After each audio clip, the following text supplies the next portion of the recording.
Hello. आज हम पढ़ेंगे भविष्यवाद, फ्यूचरिज्म। इसका जन्म इटली में हुआ था और इसके फ्यूचरवाद के भविष्यवाद के दो मुख्य उद्देश्य थे। एक तो समय विच्छेद, दूसरा गति। 19वीं सदी के उत्तरार्ध में ही इटली में नई पीढ़ी ने यूरोपीय विचार क्रांति से अपना संपर्क बनाए रखा था। इटली की आधुनिक कला का आरंभ हम भविष्यवाद से ही मानते हैं।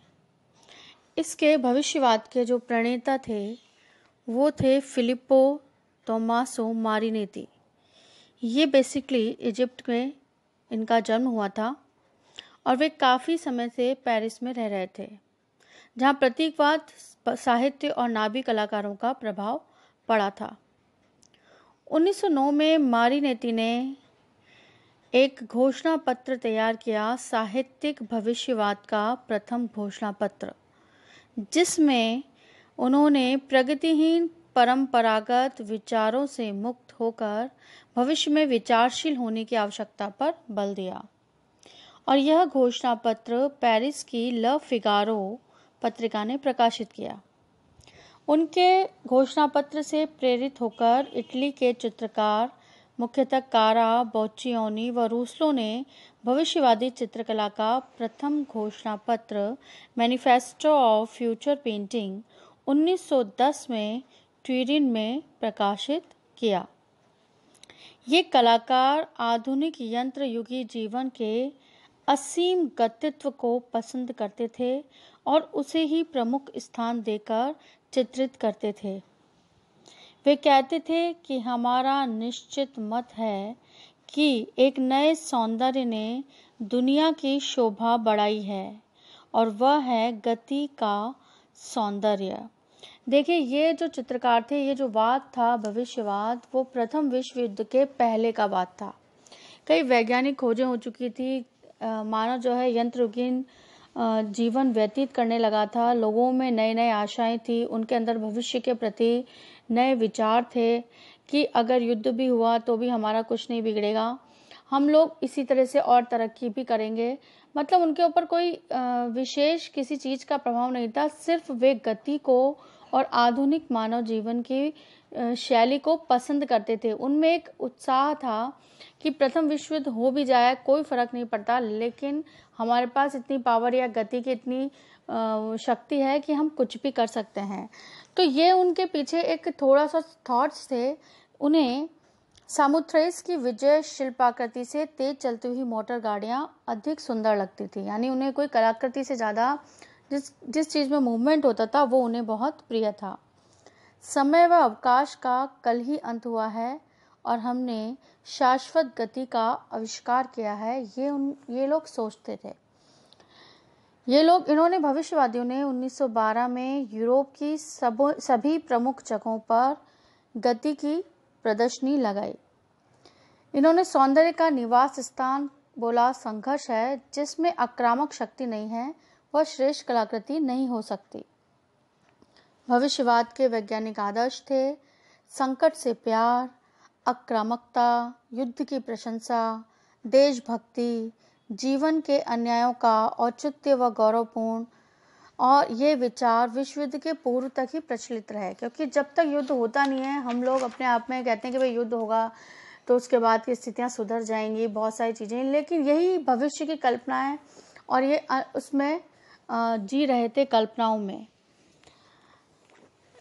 सिद्धांत इनकी अंकन पद्धति के इस प्रकार थे, तीन मुख्य सिद्धांत थे कि पहला, ये एक्सरे किरणों के समान वस्तुओं के आकार आर पार देखते थे, इनके लिए वस्तुएं पारदर्शक होती थी।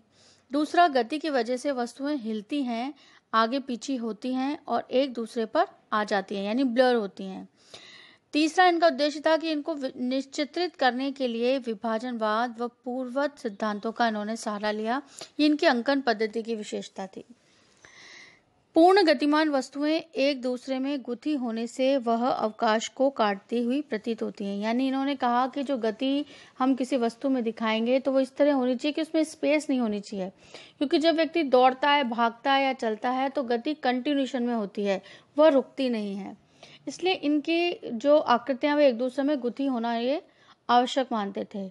इनकी दृष्टि में दौड़ने वाले घोड़े की 4 टांगें नहीं होती बल्कि 20 होती हैं एवं उनकी गति आकार में त्रिभुजीय होती है। वस्तु या मानव को अचल स्थिति में चित्रित करने को वे बुद्धिहीन मानते थे और कहते वस्तु के पीछे जो अदृश्य है और जो वस्तु को चंचलाकृति है उसको भी चित्र में चित्रित करना चाहिए। मतलब भविष्यवादियों को कोई स्थिर आकृति स्कल्पचर उनको पसंद नहीं था। उनको मूवमेंट वाली जो वस्तुएं थी वो चंचलाकृतियां उनको पसंद थी। भविष्यवादी चित्रकारों के लिए जलता बुझता बिजली का बल्ब एवं दुखी मानव एक सा महत्व रखते थे। निम्न मानसिक अवस्थाओं में समय विच्छेदी दर्शन को भविष्यवादी चित्रकार अभिव्यक्ति मानते थे। उनका सबसे प्रमुख सिद्धांत यही था समय विच्छेद, जिसके अनुसार वे एक ही समय के दृश्य प्रभावों को कई विभिन्न समय के दृश्य प्रभावों को एक साथ चित्रित करते थे। उनके विचार से गति का निर्माण 2 प्रकार से होता है। प्रथम, रेखाओं की स्वाभाविक शक्ति से आकारों को सचेत किया जाना चाहिए और दूसरा था कि गतिमान वस्तुओं को चित्रित करने जैसे कि दौड़ता हुआ घोड़ा या घूमता हुआ घोड़ा ही बनाना चाहिए। समय विच्छेद जिसमें भिन्न समय के दृश्य प्रभावों को एक साथ चित्रित करते हैं उसे समय विच्छेद कहते हैं। उनके चित्रों का जो दर्शन था वो ऐसा लगता था कहीं आंधी आ गई हो, आंधीग्रस्त। भविष्यवादियों ने नव प्रभाववाद के रंग विश्लेषण का घनवाद के आकार विश्लेषण के साथ संयुक्त प्रयोग किया।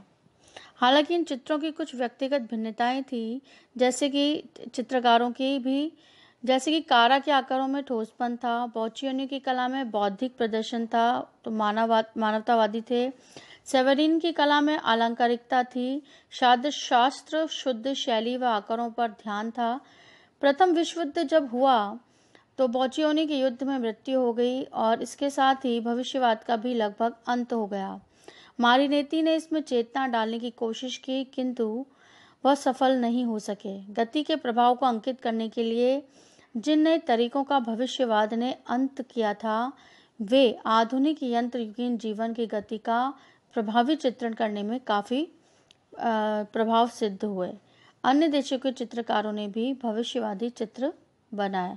इसमें जो मुख्य कलाकार हैं वो बोचियोनी, कार्लो कारा, सेवरिन हैं।